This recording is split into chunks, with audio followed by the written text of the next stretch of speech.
నమస్తే, welcome to news line. ఇక details చూస్తే సీఎం రేవంత్ రెడ్డి మళ్ళీ ఢిల్లీకి వెళ్తున్నారు. ఈ నెల 27న 61వసారి ఢిల్లీకి వెళ్తున్నట్లు తెలుస్తోంది.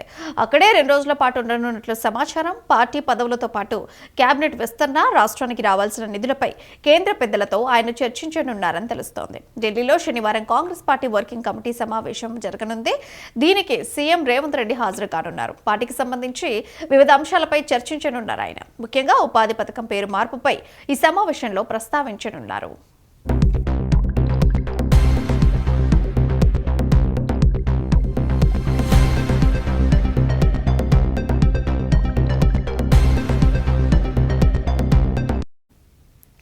అలాగే పార్టీ అగ్రనేతలను సీఎం రేవంత్ రెడ్డి కలవనున్నారు. పెండింగ్లో ఉన్న పార్టీ పదవులు, కేబినెట్ విస్తరణపై ఆయన చర్చించే అవకాశం ఉన్నట్లు గాంధీభవన్ వర్గాలు చెబుతున్నాయి. అదేవిధంగా పంచాయతీ ఎన్నికల్లో పార్టీ మద్దతుదారులు గెలిచిన విషయాన్ని వివరించనున్నారు. అదేవిధంగా వీలైతే ప్రధాని నరేంద్ర మోడీతో సమావేశమయ్యే అవకాశం ఉందని తెలుస్తుంది. దీనికి తోడు పెండింగ్ అంశాలు, రాష్ట్రానికి రావాల్సిన నిధులపై పలువురు మంత్రులను ముఖ్యమంత్రి కలవనున్నారు.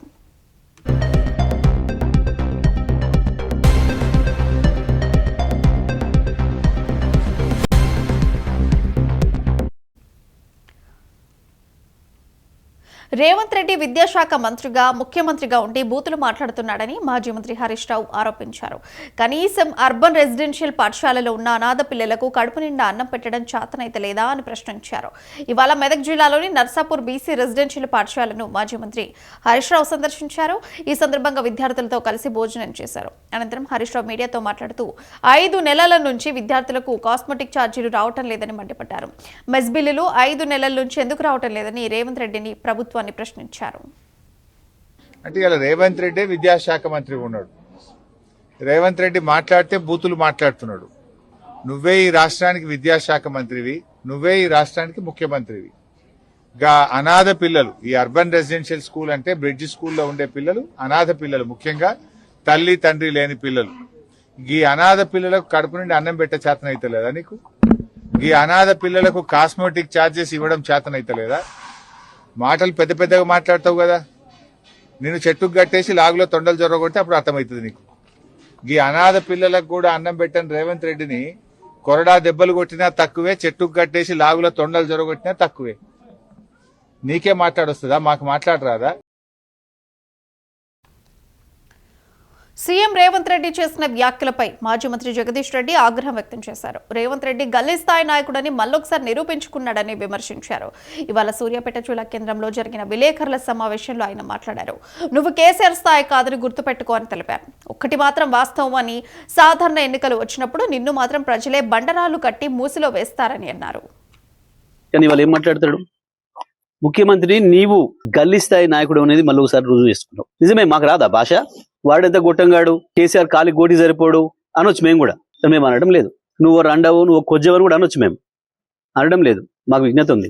నీకు కేవలం అది ఒక్క భాష వచ్చు కావచ్చు, మాకు అన్ని భాషలు వచ్చు, అన్ని పద్ధతుల్లో మాట్లాడవచ్చు, విజ్ఞతతో మాట్లాడవచ్చు.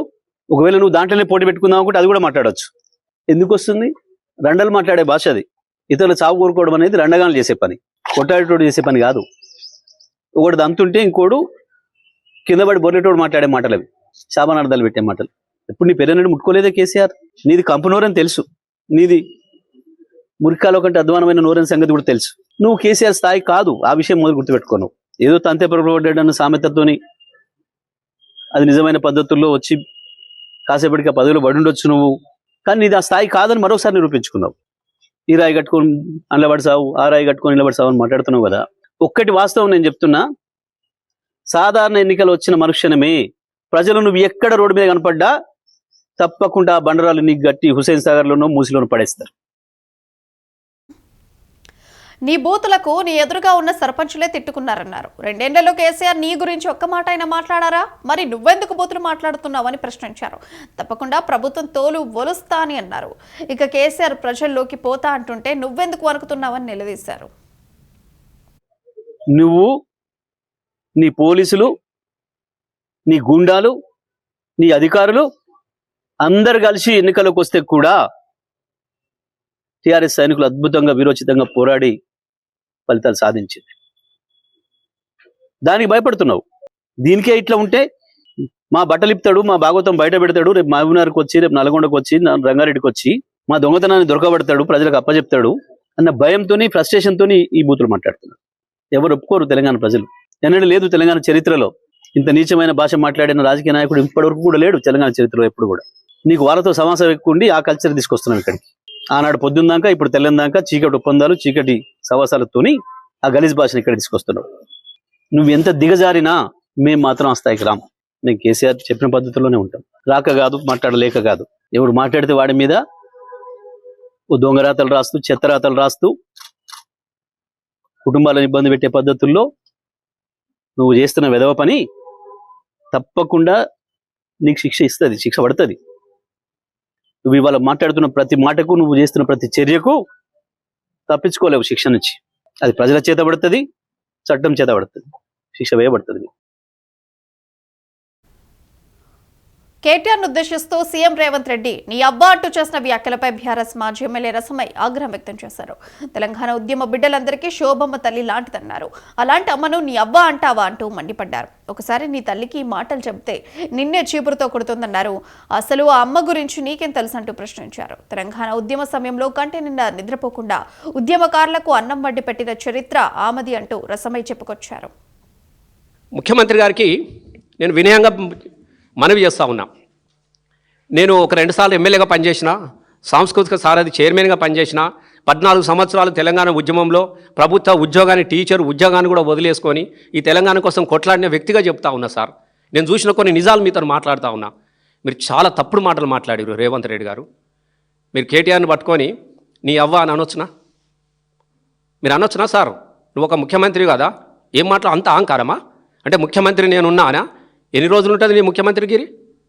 అసలు ఏం తెలుసు? కేటీఆర్ నీ అవ్వ అని మాట్లాడినవు. కేటీఆర్ అవ్వ గురించి నీకేం తెలుసా అని అడుగుతున్నాం రేవంత్ రెడ్డి గారు. తెలంగాణ ఉద్యమంలో ఆ తల్లి కేటీఆర్ గారు వాళ్ళ అమ్మ, ఆ తల్లి ఒక్కరోజు కూడా కంటిన్యూ నిద్రపోలేదు. అర్ధరాత్రి ఎప్పుడు తెలంగాణ ఉద్యమ బిడ్డలు ఇంటికి వచ్చినా కూడా కడుపు నిండా అన్నం పెట్టినటువంటి తల్లి బాబు, నీకు తెలియకుంటే నువ్వు అప్పుడు ఏడున్నావు, నీ బతికేడున్నది. ఆంధ్రలో పెట్టిన బిర్యానీ పొట్లాలు తిని కూడా బతికిన రోజున తెలంగాణ బిడ్డలకు ఆ తల్లి నందినగర్లో ఇంట్లో అన్నం పెట్టింది. మాలాంటి అనేక మంది తెలంగాణ ఉద్యమ బిడ్డలందరికీ రాత్రనక పగలనక స్వయంగా వడ్డించింది. అట్లాంటి తల్లిని పట్టుకొని అందరు తల్లి, ఆమె ఒక్క కేటీఆర్ తల్లే కాదు, మాలాంటి తెలంగాణ ఉద్యమ బిడ్డలందరూ కూడా ఆమె తల్లి లాంటిది. అట్లాంటి తల్లిని పట్టుకొని నీ అవ్వ అనొచ్చునా? ఒకసారి మీ అవ్వను అడుగు, పోయి చెప్తుంది. ఉంటే అడుగు నువ్వు. నేను గిట్లా కేటీఆర్ గిట్లా మాట్లాడినాను, ఏమంటుందో నీ తల్లి చీపురు కట్టతో కొడుతుంది నేను. నీ భాషే నీ నాశనానికి పునాదవుతుందని మాజీ ఎమ్మెల్యే మరి జనార్దన్ రెడ్డి ఆగ్రహం వ్యక్తం చేశారు. రేవంత్ రెడ్డికి తొండల సోకు, లాగుల సోకు పట్టుకుందని విమర్శించారు. ఇలాంటి బూతులు సీఎంకి ఓట్లు వేశామా అని ప్రజలు అసహ్యంగా మాట్లాడుకుంటారన్నారు. తస్మాత్ జాగ్రత్త. మీరు భాష మార్చండి, మీ పరిపాలన మీద దృష్టి పెట్టండి, మీరు ఇచ్చిన 6 గ్యారంటీలను అమలు చేయండి, ప్రజలతో శభాష్ అనిపించుకోండి. ఇంకో 10 సంవత్సరాలు ముఖ్యమంత్రిగా ఉండు, మాకేం అభ్యంతరం లేదు. కానీ ఇచ్చిన హామీలన్నీ పక్కన పెట్టి ఇవన్నీ మాట్లాడితే నేను ఇప్పటికీ బేషరతుగా ముఖ్యమంత్రి, మంత్రిమండలి, ఎమ్మెల్యేలందరూ తెలంగాణ ప్రజలకు క్షమాపణ చెప్పాల్సిందే.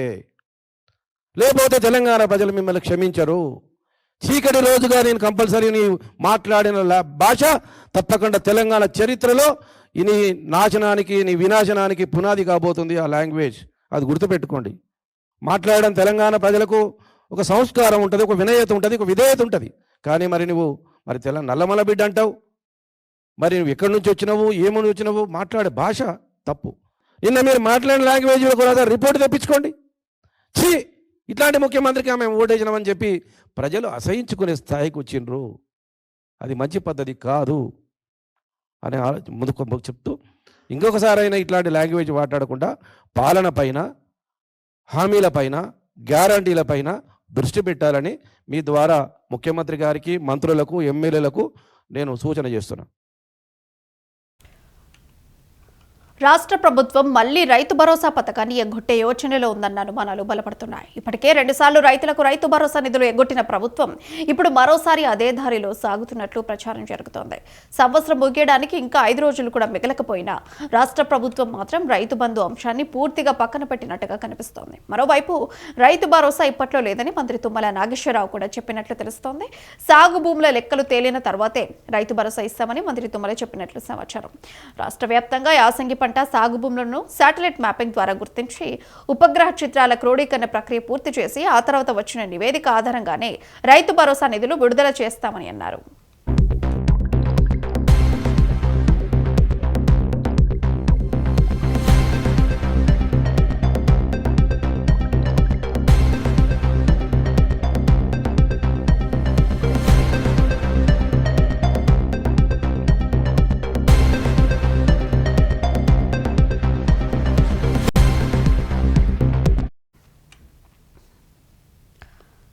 నల్గొండ జిల్లా బీజేపీలోని 2 వర్గాల మధ్య విభేదాలు బగ్గుమన్నాయి. పార్టీ తరఫున గెలిచిన 12 మంది 17 మంది సర్పంచ్లకు సన్మానం విషయంలో తలెత్తిన వివాదం ఘర్షణకు దారితీసింది.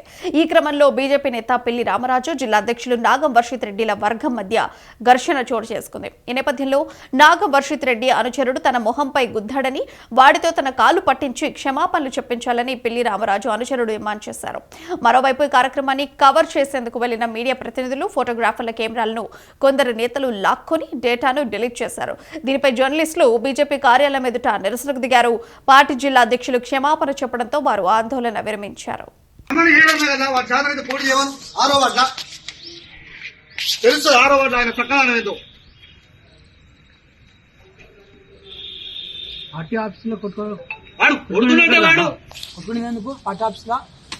ఎందుకు ఎవరిని చేస్తున్నాము విలేజ్ లా గెలవాలంటే కనీసము ప్రోత్సహించలేదు, మాట్లాడలేదు. ఎందుకు చెప్పు? ఎందుకంటే మాట్లాడతామా? కెమెరామెన్ మా మీడియా వాళ్ళ కెమెరాలు తీసుకొని చిప్పులు ఫార్మాట్ చేయడం ఎక్కడిది? మీడియా మాకు స్వేచ్ఛ లేదా? మీ ఇల్లా ఇదేమన్నా? ఇది బీజేపీ పార్టీ ఆఫీస్. ఇది మమ్మల్ని ఎందుకు ఇన్వైట్ చేస్తారు? మేము మీడియా కదా, మాకు కూడా స్వేచ్ఛ ఉంది. మీ ఇంటి పార్టీ కాదు, ఇది జాతీయ పార్టీ. ఇది మా మీడియా మెంబర్ కార్డులు తీసుకొని ఫార్మాట్ చేసే ధైర్యం ఉందా మీకు? గొడవ గల కారణం ఏంది అసలు? ఏం లేదు, సర్పంచులు ఉప సర్పంచులు సన్మానము చేద్దామనంటే అధ్యక్షుడు పర్మిషన్ తీసుకొని ఇలా ప్రోగ్రామ్ మొత్తం డిజైన్ చేసిన. ఇలా అందరికి శాల్వలు, మెమంటోస్, అందరికి భోజనాలు పెట్టి మంచిగా పూలదండలు వేసి స్వీట్లు పంపిణీ చేసి ఘనంగా చేద్దామనుకున్నా. ప్రోగ్రామ్ క్యాన్సల్ చేసిరు. పరకాల నియోజకవర్గంలోని గ్రేటర్ వరంగల్ 15వ డివిజన్ మొగలిచెర్ల గ్రామంలో కాక వెంకటస్వామి మెమోరియల్ ఆధ్వర్యంలో క్రికెట్ టోర్నమెంట్ జరుగుతుంది. ఈ క్రికెట్ టోర్నమెంట్ ను ఎమ్మెల్యే రేవూరి ప్రకాష్ రెడ్డి ఘనంగా ప్రారంభించారు. ఈ సందర్భంగా ఎమ్మెల్యే క్రీడాకారులను పరిచయం చేసుకుని కొద్దిసేపు బ్యాటింగ్ చేస్తూ క్రీడాకారులను ఉత్సాహపరిచారు. అనంతరం ఆయన మాట్లాడుతూ క్రీడలు శారీరక ఆరోగ్యాన్ని మెరుగుపరచడంతో పాటు క్రమశిక్షణ, జట్టు భావనను పెంపొందిస్తాయని తెలిపారు. గ్రామీణ ప్రాంతాల నుంచి క్రీడాకారులు రాష్ట్ర, జాతీయ స్థాయిలో రాణించేలా ప్రభుత్వం అవసరమైన ప్రోత్సాహం అందిస్తుందని పేర్కొన్నారు.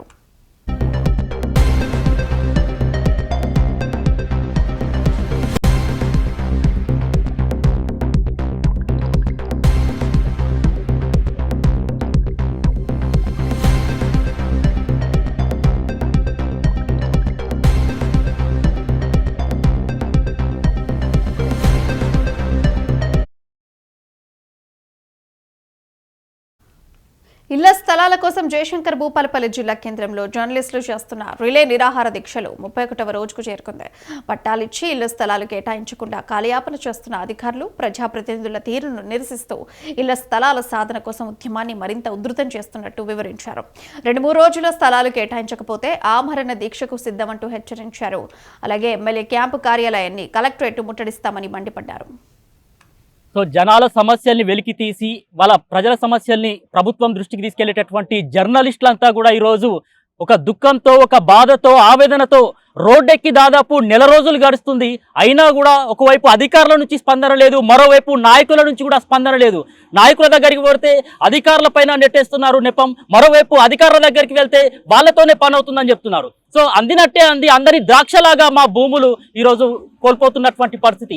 దాదాపు 2 సంవత్సరాలైంది. మా పట్టాలకు సంబంధించినటువంటి కాల పరిమితి కూడా గడుస్తున్నటువంటి పరిస్థితిలో కుటుంబ సభ్యులు కూడా ఇంట్లో అడుగుతున్నారు, ఏమైంది ఇంకా 2 సంవత్సరాలు అయింది, మన జాగ ఎప్పుడు వస్తుంది, మన ఇళ్ల స్థలాలు ఎప్పుడు వస్తాయి, మనం ఇల్లు ఎప్పుడు కట్టుకుందాం, ఇంకా ఈ కిరాయి కొంపలల్లో ఎన్ని రోజులను ఉందామని చెప్పేసి ఒక ఆవేదనతో వాళ్ళ కుటుంబ సభ్యులు అడిగినప్పుడు మరి ఒక దుఃఖంతో రేపు వస్తుంది కావచ్చు, ఎమ్మెల్యే గారిని కలిసినాం, ఇక రేపు మాపు వస్తుంది కావచ్చు అని చెప్పేసి, ఇంకా 10 రోజులలో అవుతుంది కావచ్చు అని చెప్పేసి ఇట్లా అంటే ఇంట్లో కూడా సమాధానం చెప్పలేక సిగ్గుతో తలదించుకునేటటువంటి పరిస్థితి ఈరోజు మా దాదాపు 37 మంది జర్నలిస్టులకు తలెత్తుతా ఉంది. గత 31 రోజు నుంచి ఇళ్ల స్థలాల కోసం జర్నలిస్టుల రిలే నిరాహార దీక్షలు కొనసాగుతున్నాయి. అయితే ఎమ్మెల్యే గారిని పలుమార్లు కలవడం జరిగింది. కానీ ఎమ్మెల్యే గారు కలెక్టర్ గారికి చెప్పడం, కలెక్టర్ గారు ఆర్డీఓ గారు ఓ ట్రయాంగిల్ నడుస్తుంది. 31 రోజు నుంచి రిలే నిరాహార దీక్షలు చేసినా కూడా అధికారులు కానీ నాయకులు కానీ స్పందించడం లేదు. ఇలాగే కొనసాగితే కనుక అందరం ఒక్కటై ఒక్కతాటి మీదకి వచ్చి 37 మంది మీ ఒక్కటై ఎమ్మెల్యే గారి క్యాంప్ ఆఫీస్ ముట్టడిస్తాం. కామారెడ్డి జిల్లా ఉప్పలవాయిలో వార్డు మెంబర్గా ఓడిన కాంగ్రెస్ అభ్యర్థికి వింత ఘటన ఎదురైంది. ఇటీవల జరిగిన ఎన్నికల్లో కాంగ్రెస్ తరఫున 2వ వార్డు మెంబర్గా బాబవ్వ పోటీ చేసింది. తనకు ఓటు వేయాలంటూ కాలనీ ఓటర్లకు బీర్లు, చీరలు పంపిణీ చేసింది. అయితే ఎన్నికల్లో ఆమె ఓడిపోవడంతో అప్పటి నుంచి రోజు కాలనీ వాసులను తిడుతూ వచ్చింది. ఇప్పటి వరకు ఓపికతో పట్టిన మహిళలు గురువారం నిరసన తెలిపారు. ఆమె పంపిణీ చేసిన చీరలు, బీర్లు, కూల్ డ్రింక్స్ బాటిల్ని తీసుకొచ్చి పంచాయతీ కార్యాలయం ముందు పడేసి నిరసన వ్యక్తం చేశారు. పర్వారెడ్డి ఇద్దరు 2వ వార్డుకు మాకు పోటీ చేసి గెలిపియ్యుండ్రా అని చెప్పిండ్రు. అయితే అందులో ఎన్ని ఓట్లు బాబాకు తక్కువ వచ్చినాయో ఎట్లనో ఆమె గెలలేదు. ఆల పర్వారెడ్డి గెలిచిండట, గెలిచిండు, 1 నంబర్కు గెలిచిండు, ఉప సర్పంచ్ అయ్యిండు. మరి కానిపోని మాటలు ఆల పర్వారెడ్డి మాటలు మా ఏందంటే ఆలుమోగల కింద పెట్టినట్టు మాటలు తిట్టింది. మమ్ముల తిట్టిన దోసానికి మేము పడలేక ఇజ్జత్కి మేము ఇటు వచ్చినాము. మేము కూడా లేడీసులమే, మేము బాయ్సులం కాదు, బాయ్సుతోని లేడీసులము. మేము ఎంతగానం పోరాడాము. మేము బొంది పొట్లము, టైట్ బాటిలు, కళ్ళు, బీర్ సీసా, బాబా చీర బాబా ఇచ్చింది. ఇచ్చేస్తామని వచ్చినాము. ఆ బాధలు పడింపలేక మాకు బాగా బాధ అనిపించి ఈ మొగల ముఖం మేము ఎట్లా చూద్దుము, ఆ పర్వారెడ్డి ముఖం ఎట్లా చూద్దుము, 2వ వాడకత్తే మేము ఎట్లా మాట్లాడిద్దుము. ఎన్నికలప్పుడు మీకు ఇచ్చిందా? ఇచ్చింది. ఇక భద్రాచలం థియేటర్లో స్నాక్స్ దోపిడీపై స్థానికులు ఆగ్రహం వ్యక్తం చేశారు. ఏఎంఆర్ విజయభాస్కర్ థియేటర్లో సినిమా కోసం వెళ్లిన ప్రేక్షకుల దగ్గర అధిక డబ్బులు వసూలు చేశారు. ఎంఆర్పీ ధర 20 రూపాయలు ఉంటే దాన్ని 40 రూపాయలకు అమ్మడంపై స్థానికులు ఆగ్రహాన్ని తెలిపారు. ధరపై ప్రశ్నిస్తే అంతే అమ్ముతాం, నచ్చకపోతే తీసుకోకండి అంటూ నిర్లక్ష్యపు సమాధానం చెప్పారు. వినియోగదారుల హక్కులను థియేటర్ యాజమాన్యం తుంగలో తొక్కుతుందని ఆగ్రహం వ్యక్తం చేశారు.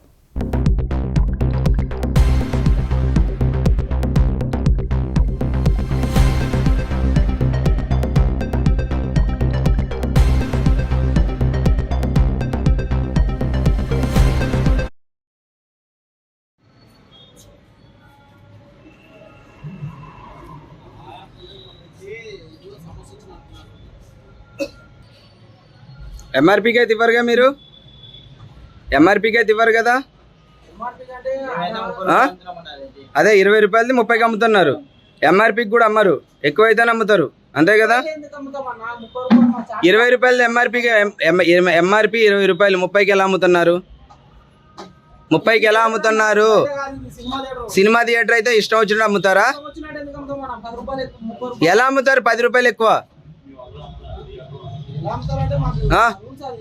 మీ రూల్స్ ఎవరు పెట్టారు? రూల్స్ ఎవరు పెట్టారు? సరే రూల్స్ ఎవరు పెట్టారు చెప్పండి. ఇది తెచ్చి పెడితే ఎంఆర్పీ అమ్మండి. అంటే మీకు ఎంత వేస్తున్నారు వాళ్ళు? ఎంత వేస్తున్నారు మీకు వాళ్ళు? ఏ సార్ మీ సారు? ఎవరు మీ సారు?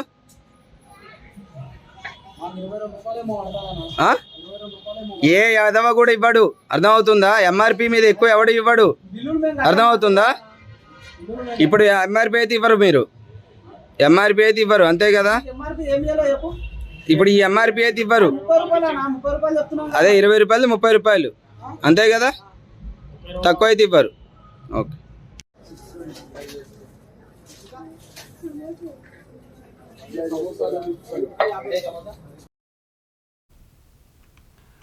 భద్రాచలంలో జరుగుతున్న వైకుంఠ ఏకాదశి బ్రహ్మోత్సవాలు భక్తి శ్రద్ధల మధ్య ఘనంగా కొనసాగుతున్నాయి. ఈ ఉత్సవాల భాగంగా 6వ రోజున భక్తులకు అరుదైన దివ్య దర్శన భాగ్యం కలిగింది. ఈ రోజు శ్రీ సీతారామచంద్ర స్వామి వారు పరశురామ అవతారంలో భక్తులకు దర్శనమిచ్చారు. శ్రీ మహావిష్ణువు జమదగ్ని మహర్షి కుమారుడిగా భూలోకంలో పరశురాముడిగా అవతరించి దుష్టులను సంహరించి ధర్మాన్ని స్థాపించిన ఘటనను ఆలయ వేడుకల ద్వారా అద్భుతంగా ప్రతిబింబించారు.